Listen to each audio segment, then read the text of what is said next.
Welcome to Suddenly Different, where we explore stories and strategies for life when it doesn't go to plan. I'm Leigh-Anne Sharland, inviting you to join me on this journey. There are moments in life when the story we've been telling ourselves about strength quietly stops holding. Not because we've failed, but because the version of strength we've learned was built for survival, not sustainability. Many of us were praised for being tough, dependable, unshakable. And somewhere along the way, that praise became a mask we didn't realise we were wearing. Today's conversation is for anyone who has ever been applauded on the outside while privately carrying the cost on the inside. My guest, Tiffanee Cook, knows resilience from the inside out. From the boxing ring to boardrooms, from coaching performance to questioning what it actually takes to go the distance as a human being, this is not a conversation about fixing yourself or pushing harder. It's a conversation about what happens when we stop performing and start living it. Take a breath. Let yourself arrive. This is Suddenly Different with Tiffanee Cook. Welcome. Oh, here she is. How are you, Leigh-Anne? I am really good. I'm really excited about this because often my podcasts are really very serious, very serious, very gentle. I'm holding the space for someone to tell their story and tell how they've overcome it. But today, I feel that we've entered strong. Yes. And so we're able to talk about hard stuff, but from a position of knowledge, experience, and hey, even some fun. I love a bit of fun, mate. I do love a bit of fun. I think it's like I love, you know me, I love talking about the hard stuff. I love talking about our relationship with hard. And I think when you play in that space and have enough curiosity and start joining some dots, there's a way to really be both vulnerable and okay and lighthearted all in the same space, in the same moment, which is pretty cool. Like it allows us to find a way to unpack things without carrying a burden, without having it be heavy and worrisome for us and for others, most importantly. Well, that's right. So often we can get into some of this deep stuff and we're re-triggering ourselves. And then when our nervous system goes into overwhelm, well, the person with us feels terribly uncomfortable. Yes. Yeah. I think it's also this idea of we're very suggestible. Like all of the philosophies that I remember coming into the world with are just suggestions that came to me through experience or being told or the way I interpreted the world and the way life just was. And we don't question or think about things, but we hear other people talk or we make new realizations and they can be heavy. I remember when I first started looking at my own trauma history and going, something went on in my life and I never unpacked that. And I think that a lot of the traits and attributes of who I am and how I am now are answerable to those experiences. And at first, as I started to have a little dig around and ask myself those questions, it gets heavy first. Like I remember a time thinking self-awareness is hard, right? Because life was a little bit more blissful and gung-ho and awesome when I just had a story about who I was and how I was before I opened the door on this. Now it's a bit like, I feel a bit stuck. What's the point of self-awareness if I don't know how to, in inverted commas, how to fix it, how to fix me? And that's what we can do to other people if we're having a conversation that might invite them to think, oh, that's wrong with someone and that's the same as me, so this is wrong with me. So that can cause a bit of a state of panic. Well, what do I do? Oh, I'm broken. I thought I was broken at first. Well, I'll just find someone to fix me. Exactly. I reckon my mantra was unbroken. And instead of being gentle with myself, I reckon I kind of like continued to smash myself, like with constantly, I don't know, seeking approval, seeking love, whatever. But I don't think I was gentle on myself. And I think today, I think there's a lot of beauty and a lot of safety in being gentle and just taking a little bit. And I think being curious and going, there's not one answer, and there's not one resolution, and there's not one way to be. And how I am and cope now, whether I label it good or bad for me, will change when I grow and develop and adapt. And that same thing will no longer be good or bad, whatever the label was. It will shift and change. Especially in resilience, I think resilience, we see and behave, and we develop this way of being and surviving without knowing we're surviving. We're just doing life. That's just life, because we're driven by conscious choices and decisions, but we're also driven by this hard wiring of being human, where our nervous system needs connection and acceptance and belonging. So we start to exhibit behaviors that tell our nervous system that's important, that's what we need to get. And if we don't grow up in an environment where we're getting that naturally, then we find other ways. And then almost from the outside, we look in at ourselves, and we might look at particular behaviors or experiences and then carry shame and guilt and self-loathing over not understanding, oh, I did that. Why did I do that? Yeah, absolutely. And when you get into that sort of self-loathing kind of place, you know, the things that we do to try and anesthetize ourselves from that feeling, because it's extremely uncomfortable. Yeah. I reckon one of the first, when I think back of, that self-awareness journey, that getting to understand, like, who is this person that I am that's been getting through life, which was, for me, I'm in my late 20s, early 30s, probably early 30s when I start doing that, going, all right, what's this story? Like, I was such a great storyteller to me. I had this idea of identity, like, look at this, look at me, like, I'm so resilient and I'm so strong and courageous and independent, and no one can stop me, and I make a decision and I do the thing and I don't need anyone and no one can hurt me. But when I found a way to get curious around that, and it came through the sport of boxing and the metaphor of having a sport where you see yourself operate in a pretty weird environment for a girl. And then I started going, well, if you're not scared of a punch in the face, mate, if you're not scared in there, what are you scared of? So, like, getting curious around that, and eventually landing on, I'm scared of really being seen. I'm scared of vulnerability, of connection, of not being enough, of failing, of so many things, of not understanding boundaries. What a beautiful sport to learn boundaries. You get taught rules, you get to punch people in the face. It's very clear cut. Here's you in an environment that might hurt you, just like life. But in this environment here, you're in a square ring with ropes around you. One person's the, in inverted commas, enemy or opponent. And here are the rules of engagement. And this is what's allowed and this is what's not. I didn't have that growing up.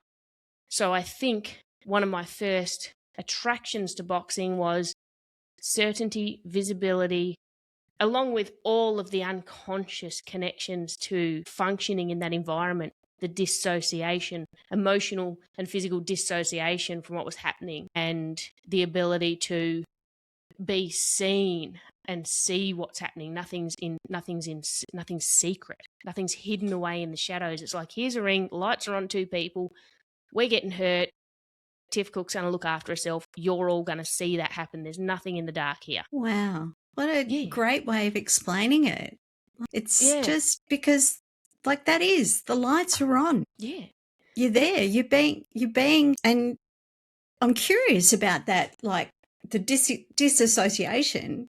Like, is that in the boxing ring? Is that sort of like kind of watching yourself doing the actions and like thinking about what you're going to do, or is it like, are you sort of not aware of what's going on?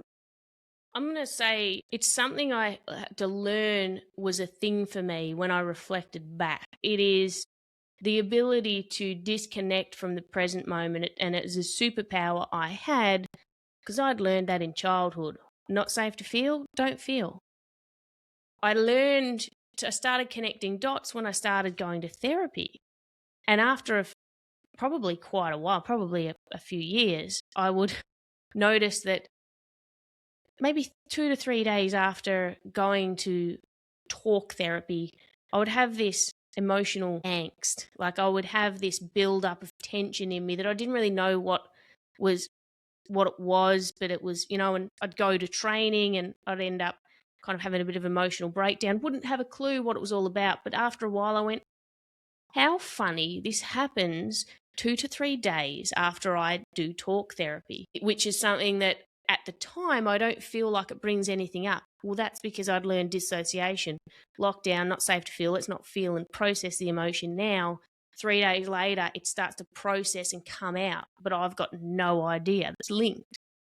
And so seeing that and going, well, if that can't be true in one area of your life and not in the other. So when you step into the boxing ring, I didn't realize that until a comment from a trainer telling me, like commenting that I didn't look like I was trying, and I'm telling him, I've got nothing left. He's like, oh, you don't even look like you're trying. Like you just, because I guess this unconscious, whether it's a fear or an unconscious driver to look unaffected. Don't let them see that you're scared. Don't let them see that they hurt you. Don't let them see this is hard. Don't let anyone see your emotions. And so you kind of have to not feel them. Otherwise, people will see them. To have, firstly, to have accepted like that data that your behavior and your experience was giving you, because I'm a data analyst from my whole career. And what I love today is the fact that actually, if we look at our behavior and we increase our awareness, we're able to take this sort of pattern, right? So there was a pattern, you explored that pattern, you paid attention to other inputs about that pattern, and then you've got a choice about that pattern. Yeah. The beauty of boxing. So cool. Yeah, the beauty, the thing that I connected with the most when I really started looking at it was who I saw when I was in there, and the fact that in that environment, when you're in fight or flight, in a space where someone's going to punch you in the face and it's going to hurt, you don't have time to put on the TIFF show and put on an act, because the reactions that are primal, they're inbuilt inside your nervous system, you have reacted before you can make decisions. So you literally observe that. And for me, it's almost like I'm in it.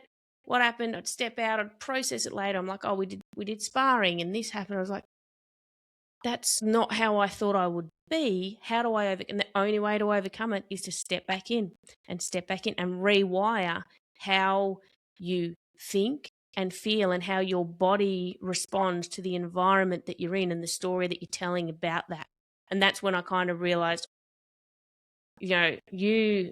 this courage facade that you've been dragging around, this doesn't scare you for whatever reason. So you're actually not courageous. I used to think courage is doing what everyone else says they're scared of. Tiff's so courageous because she got in the boxing ring, punched in the face. But if it doesn't scare you as the individual, you are not courageous. Yeah. Yeah. So, well, that's so interesting. So take us back a step. When did you discover boxing, and were you having your self-awareness period of your life going on at the same time? Were there things showing up in your life that said, hey, Steve, you've got to have a look at this, and you found boxing, or no, they were different? I always talk about boxing as being the solution I found before I had a problem to overcome. So it's like I found this solution, and then it opened up the can of worms that was, or it, it invited me. It invited me to. So how it came about, I went to a talk on resilience in 2000, maybe 11 or 12, and after that talk, we went downstairs into a boxing gym, looking at the fitness facility where this talk was held. And there was a poster on the wall talking about executive fight clubs that had dudes wearing corporate suits and gloves. And so you didn't have to be a boxer. You didn't have to be talented. You could be anyone, and you just say yes to it, and you get 12 weeks training, and then you get to have a professional fight. And one thing that, like, I was a yes person, and I was a yes person that always wanted to do things that stood out, things that girls don't do. I had a motorbike when I was 17 because girls don't ride motorbikes. I moved to Melbourne at the drop of a hat because I had the, it was like, I want to do things that make people go, wow, Tiff's different, Tiff's brave, Tiff's special. So that was, I think that was the driver for me, is I do this thing. Chicks don't do this. I'll be awesome. And that first fight experience was life-changing beyond, like, I didn't realize how much it was going to change me and teach me about me. But it was within the 2 years after that, I continued to do corporate boxing challenges. So I would stay at the boxing gym training, but then every 6 months there would be, the next gym I went to was an 8-week challenge. So we would do an 8-week challenge and a fight experience. And over that 2 years, the memories of my trauma started coming up. So for me, childhood sexual abuse. And it was something that I'd never spoken of, never told anyone. And just like I grew up in Tassie, so I'd moved to Melbourne. I'd been here however many years I'd been here by then, well over a decade. And then I'm out on walks, and it's popping into my mind, and I'm thinking, well, what's this all about? Why am I thinking of this? I packed this up. How far do you have to walk in life to leave something behind in the dark? And it kept coming up. And through that, I got curious about why. And I think for me, it was both that metaphor of connecting with why the boxing ring connected with me. Like, that was curious for me because it was the first thing that I wanted to continue doing that I wasn't good at. When I was younger, I would do what people said I was good at. I was good at sprinting at school. I never did gym. You would not believe that now. I'm a PT that lives and breathes fitness, but I never participated in gym. But because I was talented at sprinting, so I won 100, 200, 400 meters in all of the jumping events, loved it. But if I wasn't going to win, I wouldn't put in the work. And then I did this fight event that terrified me on the day. Like, that whole 12 weeks training was so terrifying. And then on the day, the anxiety was the most debilitating thing I'd ever experienced. I said to my mum that day, who'd flown from Tassie to watch me, I said, I will never, ever do anything like this again in my life, because there could be nothing in the whole world that is worth how I feel right now. And next minute I'm in the ring and we have the fight. And what lived on the other side of just not running away, but actually doing it anyway, made that feeling that I still remember every time. I've got goosebumps right now because I remember how big and horrific it felt.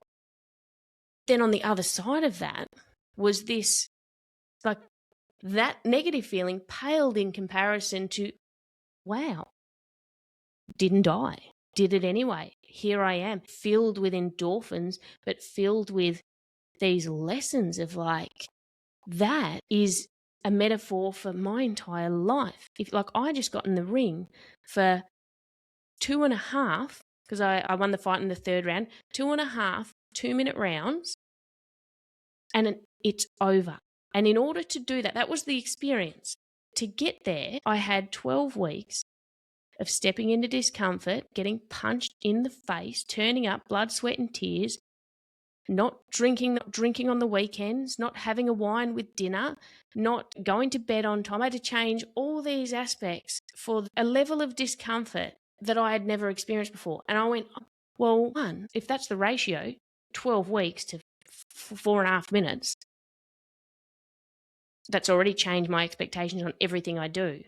And also, talent is not somebody who doesn't know you walking up to you and saying you should do this because you will be good at it. Talent, you don't need to be talented to be good at something. You can make a choice and go and I would never have asked a trainer in a boxing gym to train me to fight, because I would have secretly sat in the corner waiting for someone to see some mystical thing in me, that see that I had the mystical whatever it is. And that was a lesson in itself.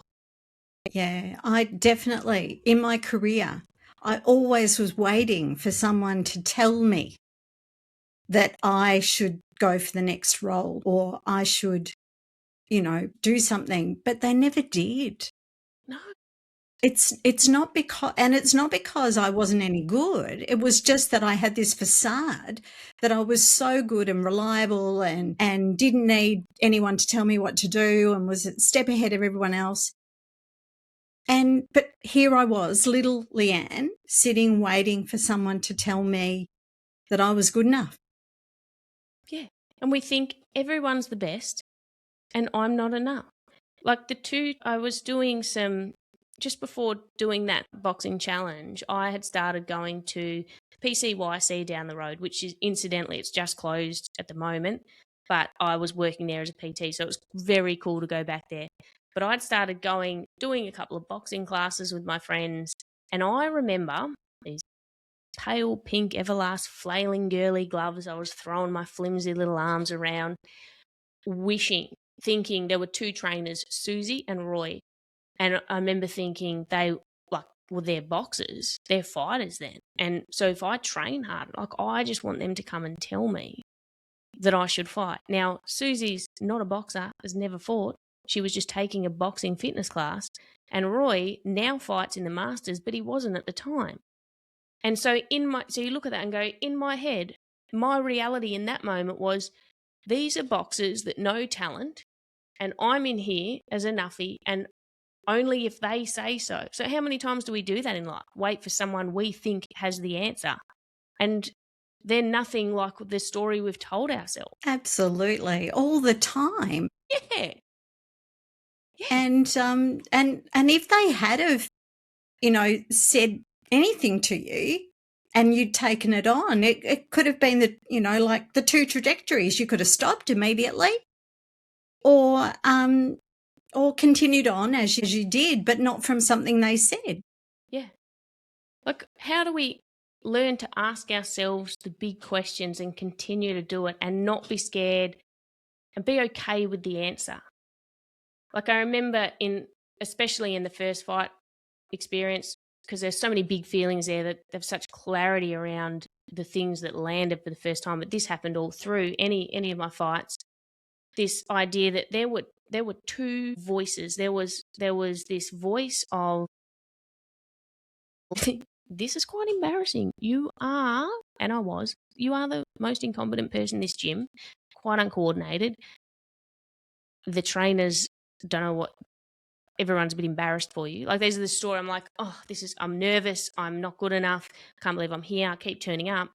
But also there was this other one, and this is what I had on repeat in my mind going for walks, and every second of the day was tenacity. Like, yeah, no one will work harder than me, and no one actually knows how much pain I can endure and will. No one knows that. And what I do know is I have something, and I don't have words for it, but I have something that tells me I will win this.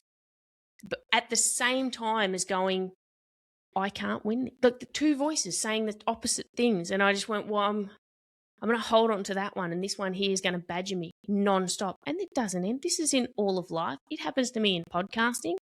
Not good enough, got good enough in the middle of things, and then you get on the outside and you're like, oh, that voice is still there. That's annoying. It's interesting when we talked about your magnificent keynote up at the next stage in Brisbane. Like, when we talked about that, you were like, I was transfixed. You used the stage like a boxing ring. It was amazing.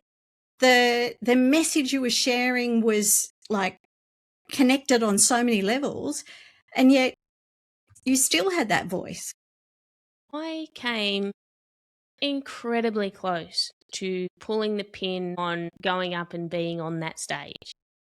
Because the story I was telling myself in the lead up, which was differed a lot from the story I told myself going in to make the selection. So here I am at the start of this course going, I'm going to learn a way. I'm going to do this course in speaking. I'm going to learn a structure that is very un-me, that is the opposite to what I naturally bring. And it's going to be very uncomfortable. Maybe I have to get worse before I get better. Maybe they're out just like a fight. Maybe I have to be worse before I get better. At best, like I'm going to learn something. So even if I don't want to take what I learned from this, I'm going to learn something, just like boxing. I might get punched in the face and get knocked down, and I may not get my hand raised at the end, but I will learn just like I do in boxing. If I don't win, I learn some pretty valuable lessons.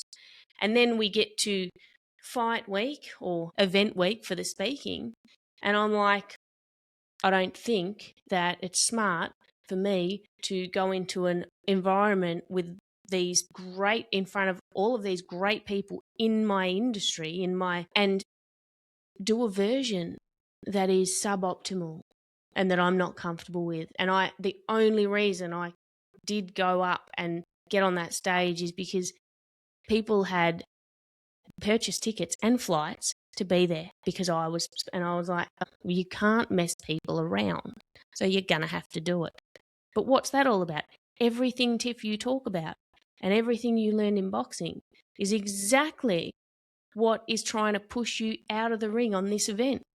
Like crazy. Everything I teach, I have to refer back to, and I think that's why I love talking about it so much, because it's not a story I tell, it's a story I still live. And so to tell it is a reminder, and it fills me with emotion because I'm like, it's not going away, guys. And I just want people to know that because I had a great time and I got an incredible opportunity from it. I'm like, gee, imagine being told from the outside looking, imagine if I was someone else and I looked at them and they did that event and they performed like that, and then they got invited to speak at the Global Speaker Summit, which is in March, which now I'm speaking there because of how that presentation went. And I'm like, if that was someone else, I think they were crazy to doubt themselves. But the stories keep rolling. They do. They absolutely do. And that's what's really important for our audience today is actually, so there isn't a switch that takes you from, I never hear those negative self-talk, to I'm always positive and I'm always in my own corner.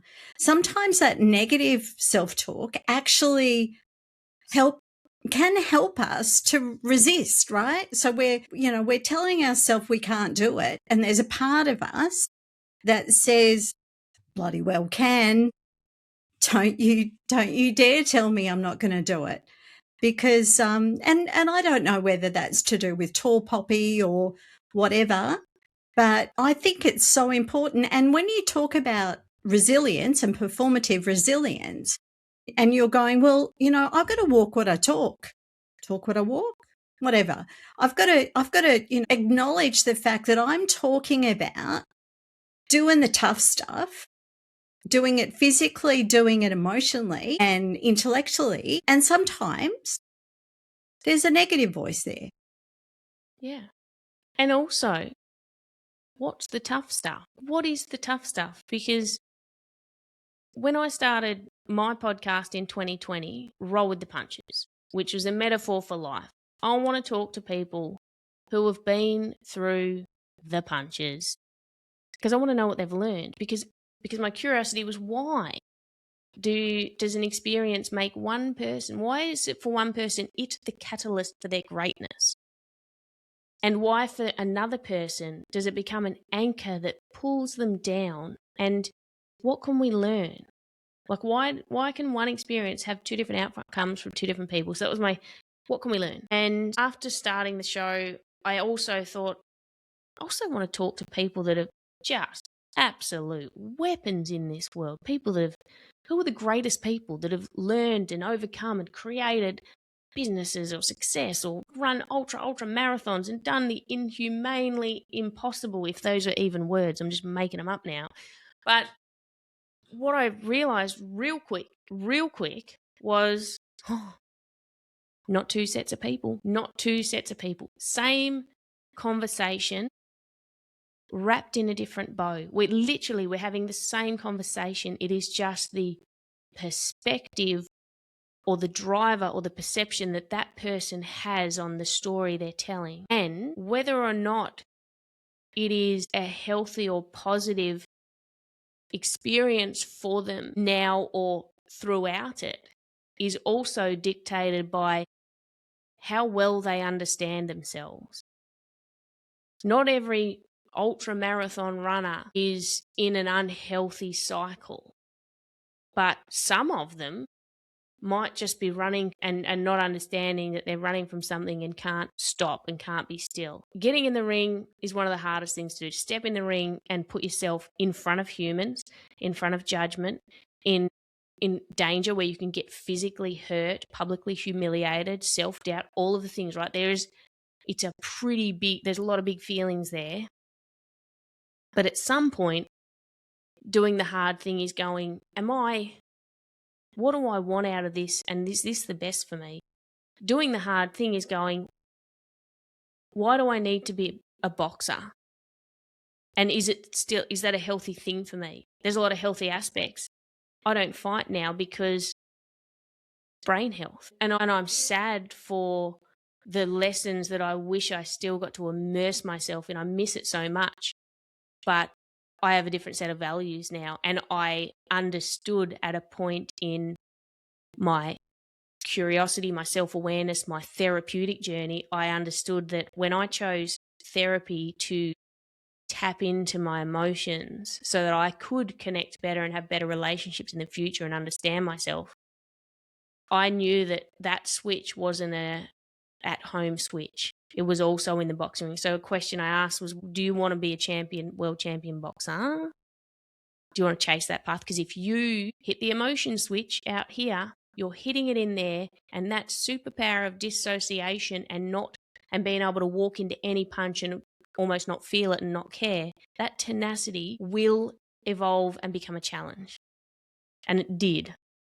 And then when it does, you're faced with a new set of challenges of going, how am I going to, when that does happen, and I step in the ring and I do react differently to before, and people see my feelings, and they did, and I felt they did. I felt I now connected with them and showed them and had a level of self-care I didn't have, so therefore flinched a bit more and had a different mindset to wrangle.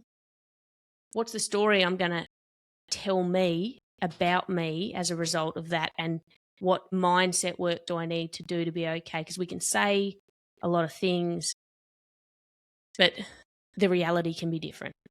Like I understood a lot of things logically, even when it came to looking at my trauma history and going, oh, I understand that.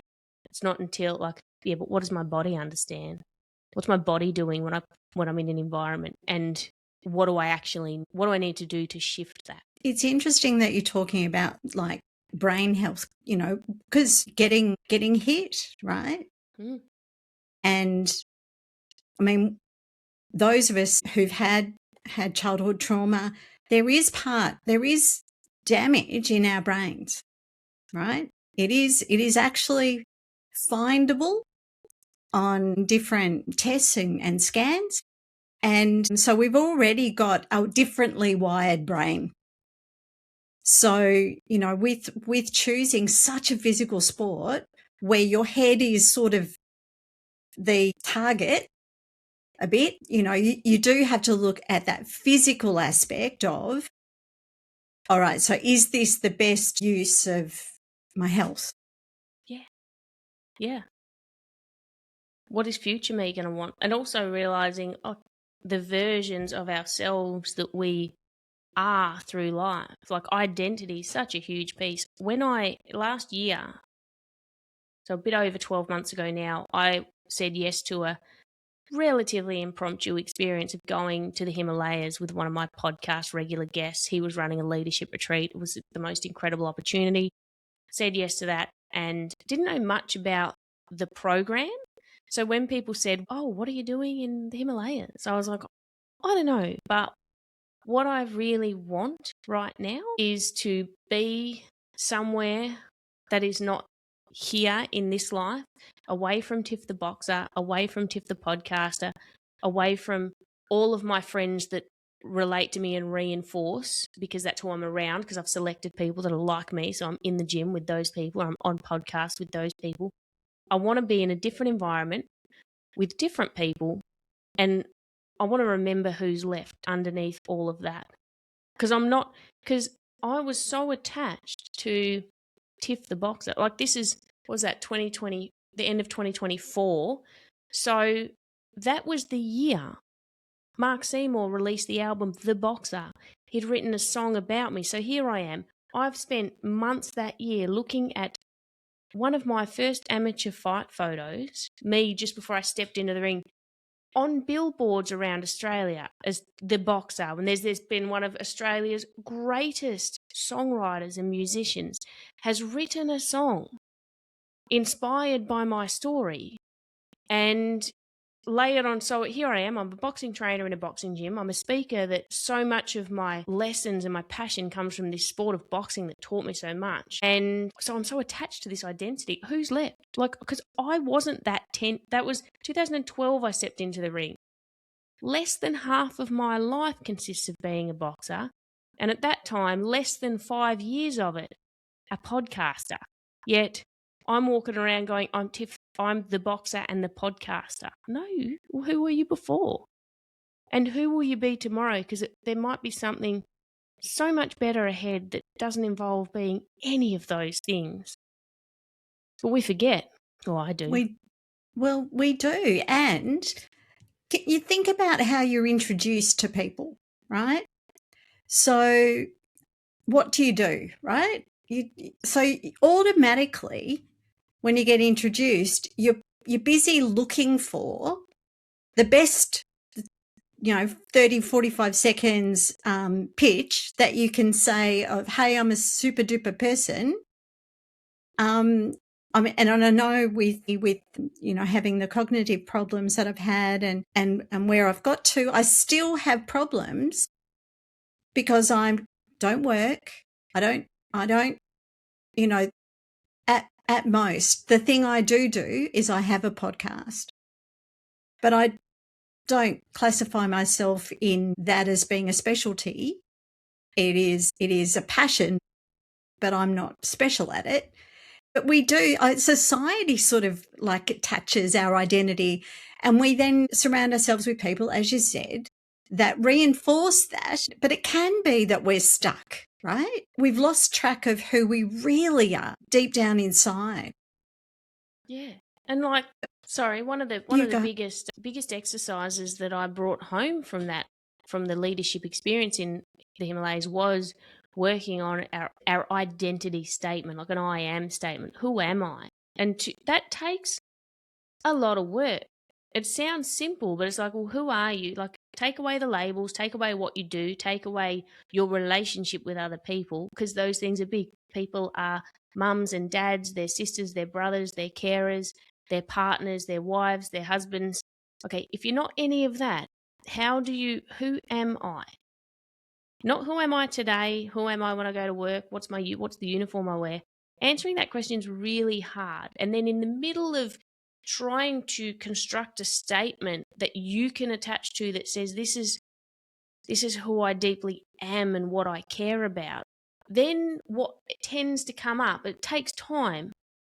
What tends to come up is all of our insecurities of, this is like, well, first, am I an honest, loving person? Then party brain goes, how can you be honest if you kept a secret about what happened to you for 29 years? How can you be honest? So you're not really honest. Oh, then also you should be ashamed. So I carried shame for so many years. We did a letting go ritual in the Himalayas, letting go of shame. That was transformative. But like, all of this stuff happens in this writing of a small paragraph or a few lines of trying to go, what's my identity? All this stuff comes. It's such a cool thing to do, and I think hard to do in your everyday, day-to-day environment that reflects everything you have spent your time doing in the most recent part of your life. Yeah. Yeah. It's really hard. I did a similar exercise in amongst 2,500 people at a Tony Robbins event in Cairns. Oh. So, and you know, the purpose of my life is to be a joy-filled, magnificent woman who is love, right? That's what I came out with. Yeah. And I remember it. But we had to say that with such conviction and such passion and everything. And we had to make it real. Yeah. And the first few times I said it, I was like, I'm a joy-filled, magnificent woman. You know, like I couldn't do it because even though it had come through a meditation, it was what I wanted. It's who I am. Like joy is my thing. Mm. But you know, accepting it because, you know, I was a professional data person. I was, you know, a thought leader, all these other things. They didn't cut it. Incorporated it in my online, I did a 10-week, 10 rounds with Tiff, I call it, like a boxing metaphor. It was just, you know, kind of a life coaching, for lack of a better word. I don't like either of those terms. But it's just a program where people, a small number of us come in and we look at all these aspects of life and we pick it apart and we facilitate really just a space of curiosity and doing the work. And a big part of it was introducing that I am statement work. And then I remember some of the people's evolution of that coming back into it in the weeks to come and going, I've really connected with this and it gave me chills. And I've realized this is really important. That shifts people's identity when you realize what actually is viscerally important to you, what matters, and how you connect. It was such a beautiful thing. I remember some of them, this beautiful Maori participant, and she was really getting in touch with her roots, her Maori roots, and she'd come in with, I might get it wrong, but Maori Wahine, I think it was something about the feminine, and it was so beautiful. And I remember her attaching to that and the joy she lit up with. And after that session, I was like, what's a Tasmanian thing for that? Like, what I want something that's deeply rooted in me that makes me light up and feel the pride and connection that she attached to realizing that she wanted to introduce that back into her life because it was missing. Yeah. Well, what is the Australian version or the Tasmanian version of that? Do we have anything? An awesome bogan? I don't know. I just that's the thing. Yeah, that there is a lot of I was going to say magic, but it's not magic. It's majesty in some of the indigenous peoples, the Maoris, the Aboriginals, the American Indians. Like there's some amazing majesty in those rituals where they deeply connect. Yeah, but I think because it revolves around connection to community, so being belonging, one of our biggest needs, and also the land and respect for, like, nature is so healing. Nature has such a powerful influence on us, and I think that those cultures have brought that along with them as they've developed. Yeah. Yeah. Whereas I think, I don't know, we've over generations, Anglo sort of European style, and I don't mean all Europe, but sort of the British probably, we've dropped, because we had deep root stuff too. We had Celtic stuff and you know, if you watch Robin Hood, you can see that, you know, they had good stuff. Mm. And I don't know, we've just got into this, the Industrial Revolution and then the Computer Revolution, and we're living on the outside and forgetting what's on the inside. Yeah, yeah. And it's funny because we have so much access to information and learning and connection, in inverted commas. We have access to so much, and so much science and so much learning at a rapid pace, but also conflicting information.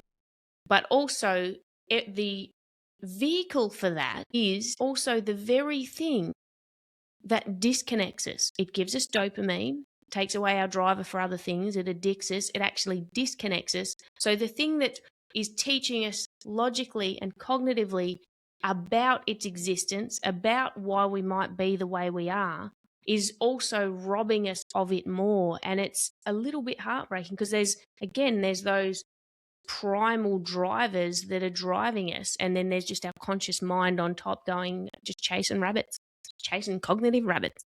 Yeah, yeah. Yeah, and getting that dopamine.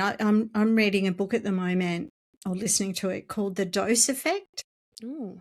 And it's talking about the dopamine, the oxytocin, the serotonin, and the E one.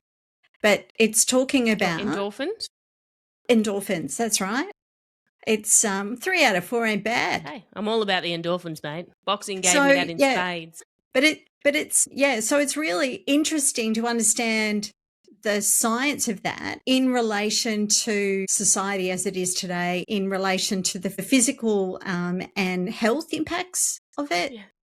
and our need for it, imbalances that we can create through doing stuff. So it sounds to me as though while you're in the boxing ring, you were, living full life. You were definitely in therapy as well. So you were, so there were lots of different things where you were activating the chemical laboratory of you that needs to be functioning fully, right? Well, I think we forget about that the chemistry, because we are atoms, and we are, the electricity and the chemistry behind us. And I think we're so dissociated from that. But if we're able to utilize through something that drives us, that you have used, thinking that opens us up, and sharing. So one of the things that I remember a teacher saying is, when you learn something, the biggest gift you can give to yourself and others is to teach it, right? Because as the person doing the teaching, you're putting it into long-term memory, and you're embodying it.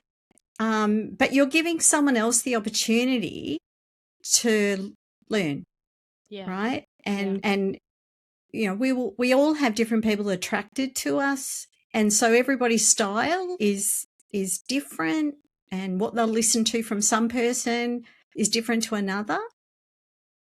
And I know that there's a lot of like 50 and 60-year-old women out there trying to save the world at the moment, trying to share their message. But like, it's important to have younger people who have met their wisdom through their way. Yeah. I think, you're so right. Like, understanding that everyone has a message in a way that it can get through for somebody else. Because, what I draw or see in a particular person, what I get from them at a particular time, is based on the TIFF lens. What I see, what I need, what's in my bias at the time, what experiences I've just been through. That's what my brain's out there looking for evidence on that at that time, where at a previous time I've been in a completely different space. So I would hear things very different. I would connect with different people for a different reason. It's fascinating. And I think when you start to have the experience of seeing that in yourself, you have the ability to let go of some of the rules and ways of being. You go, oh, I thought that person was a whatever, but now I don't, which means some people are going to think I'm a noob, and that's okay, because it's just not, it doesn't mean I am. It means I'm, like, now I like people that I thought were idiots before. Now I think they're the smartest people ever. Now I want to learn from them. Yep. And like, I know that that's probably in the last month or so, it's a huge slap in the face for me about that, making a judgment based on one experience of a person and then going back and re-meeting them, right? And getting beyond that facade that, we both presented each other. And then discovering that, oh my God, you are, like, I could see you as being a close friend. You're just amazing. And from, the whatever held me back from maybe speaking to them, or what I said or what I heard or what I made it mean, and now it's like, no, I am going to continue to choose to get to know people. And if that, after my attempts a few times, if that's not meant to be, then it's not meant to be now, and that's okay. But I will never, ever write somebody off as being the very first time I met that person, they were what, and I didn't realize that it was a protection mechanism of mine because I just didn't feel worthy. But, I need to let that one go. And think of emotional contagion. Like, we walk in, in our mind, we have made a quick judgment about, feel a bit self-conscious, don't know this person, they're whatever. We have a little bit of a wall goes up, they pick up on our energy and they feel we're a little bit, and then they do the same. Great story. And about, I don't know, sometime in COVID, there was a person training at the gym. I would go in, I trained people there. He would often be hitting the bag boxing. They would be doing kickboxing on the bag. I could tell they'd done kickboxing. A little bit intimidated. They were a little bit intimidated. And eventually, so we have this story, we never really speak because, headphones are in, whatever, kind of look out the corner of your eye and be like, oh, wow, I don't want to train in front of them because they're obviously never done kickboxing. They're really good. Eventually, we start sparring together. We start training together.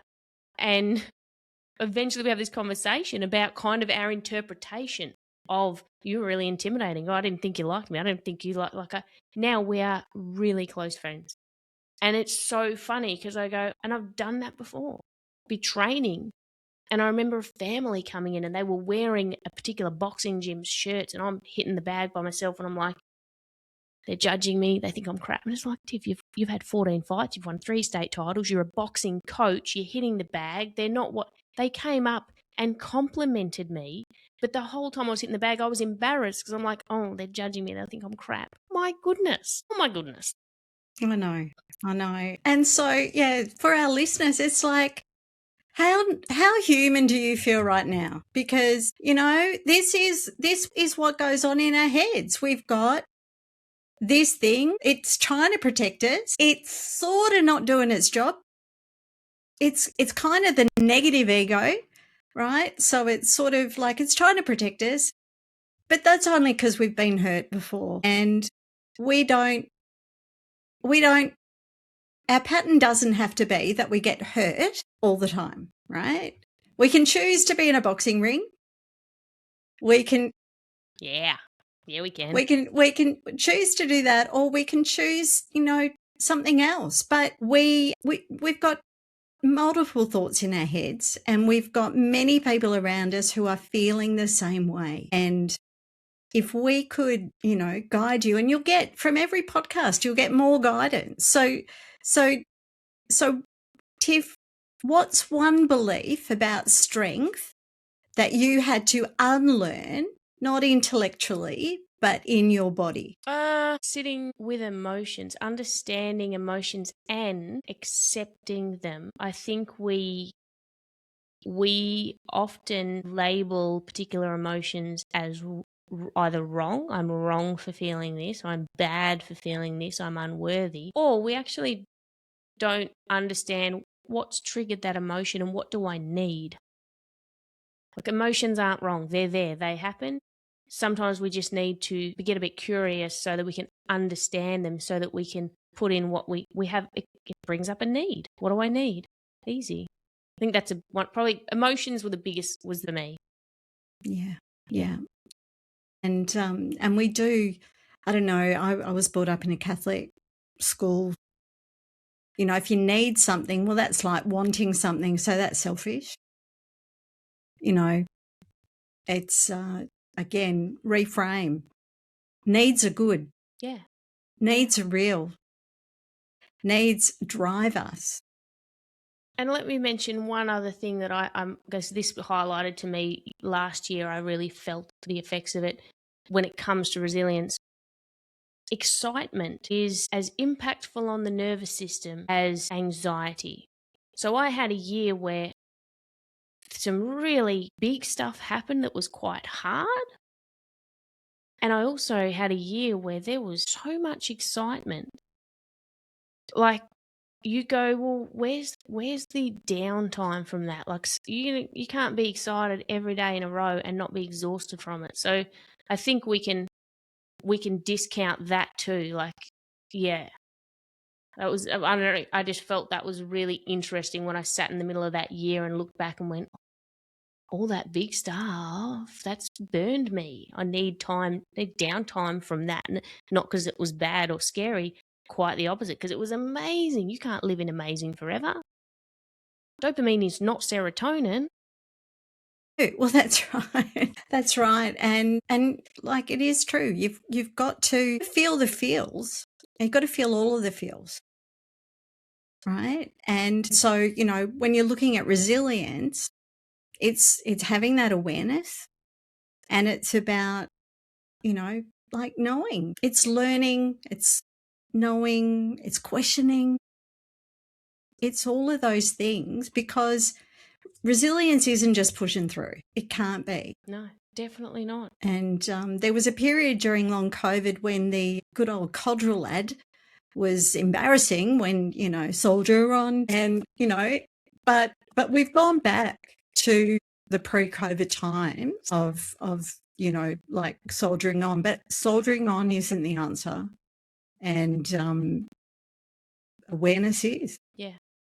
I use a similar analogy in a lot of my talks in reference to boxing to understand. The first thing to train a novice fighter in their first fight, the fighter that is going to have the best chance of winning is the one who can endure the most and remain unaffected, right? Dissociation. Endure the most and keep performing no matter what comes. And then as you start to gain skills and become more elite, that is a very silly plan to just endure. And then you have to go, I need to learn how to adapt and make decisions in that environment on how much I can and should endure, because all of a sudden the boxings are more talented, they hit harder, the repercussions are worse. How much can I endure, and how can I fight smarter, not harder? How can I get rest so that I can perform well in that environment? So resilience changes in that, and that applies to life. Certainly does. Well, as always, I could talk to Tiff for hours, and I can't wait to see her in Cairns, where I will see her on stage again. So what stays with me from this conversation isn't a strategy or a soundbite. It's the reminder that real strength doesn't announce itself. It shows up honestly, in regulation, in the courage to stop proving and start listening. Tiffanee's story invites us to question where we might be wearing resilience as armour rather than living it as capacity. To notice where endurance has quietly become exhaustion, and to consider that letting go of the mask might not cost us our edge, but give us our life back. If something in this conversation stirred you, you don't need to act on it immediately. Sometimes awareness is the work. Sit with what landed, notice what softened, and trust that being real is not a risk, it's a return. This is Suddenly Different. Thank you for being here, and thank you so much, Tiff. You are a legend. Thank you so much. I really love this. This has been Suddenly Different. I'm Leigh-Anne Sharland, and I'm so grateful you shared your time with me. If you felt a spark, a tear, or a moment of recognition, I hope you'll pass that gift along by sharing this show. Take a deep breath, trust your path, and I'll meet you back here soon.